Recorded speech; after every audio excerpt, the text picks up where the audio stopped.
Hello guys, how's it going? My name is Dal, and today I wanted to showcase and highlight a very powerful assassination rogue Night Fae PvP burst build. As weird as it may sound, this build is going to use bleeds and poisons, which are perfect for slowly rotting down your targets to instead eviscerate them within seconds. The rogue is even able to dispatch their targets from the safety of stealth, making them untargetable by their victim, making this damage practically unstoppable. I first want to showcase more of this rogue burst and then explain the build at a later time in this video. But right before we get into this rogue burst build, most of you guys watch these videos are still not subscribed. However, the more of you are reminded, the more of you do. So let's keep it going. Subscribe to the channel as well as the bell if you're watching these videos anyway, especially if you want to catch more PvP builds like these, patch 9.2 updates, and potentially future WoW expansion announcements.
So let's take an in-depth look at this rogue PvP burst build, starting with the rogue tier set. The tier set is going to be a huge portion of what makes this burst work, starting with the 2-piece tier set bonus, which will amplify both the damage output of your bleeds and poisons.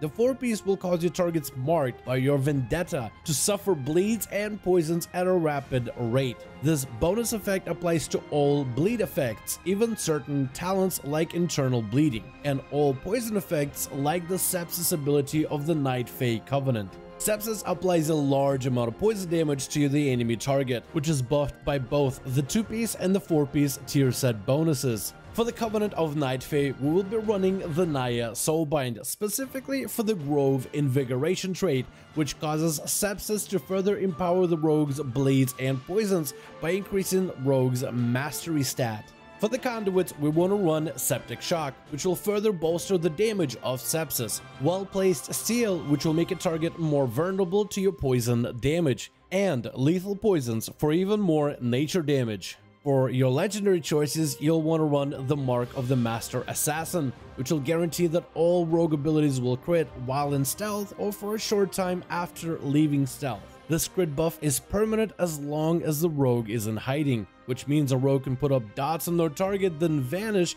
letting all their bleeds and poisons become a guaranteed crit. Your second legendary will buff your Sepsis ability because you're part of the Night Fae Covenant if you got your second legendary for the patch 9.2. The talents you want to run to make this build work are going to be Master Poisoner for even more poison damage, Subterfuge for even more bleed damage, Mark for Death for the Kidney Shot stun, Internal Bleeding because it is a bleed and benefits from the tier set bonuses, and Exsanguinate, which will stack with your Vendetta tier set bonus, making your bleeds even burstier than before. For your rotation, you want to first apply all of your bleeds to the target. Use Mark for Death to generate calm points to stun lock the enemy in the Kidney Shot. Shiv your target followed by Sepsis to apply all of your deadly poisons. Exsanguinate the target and mark them for Vendetta, and also use any other unused damage trinkets to amplify your damage. Finally, you vanish in order to amplify all of your damage to be 100% critical strike.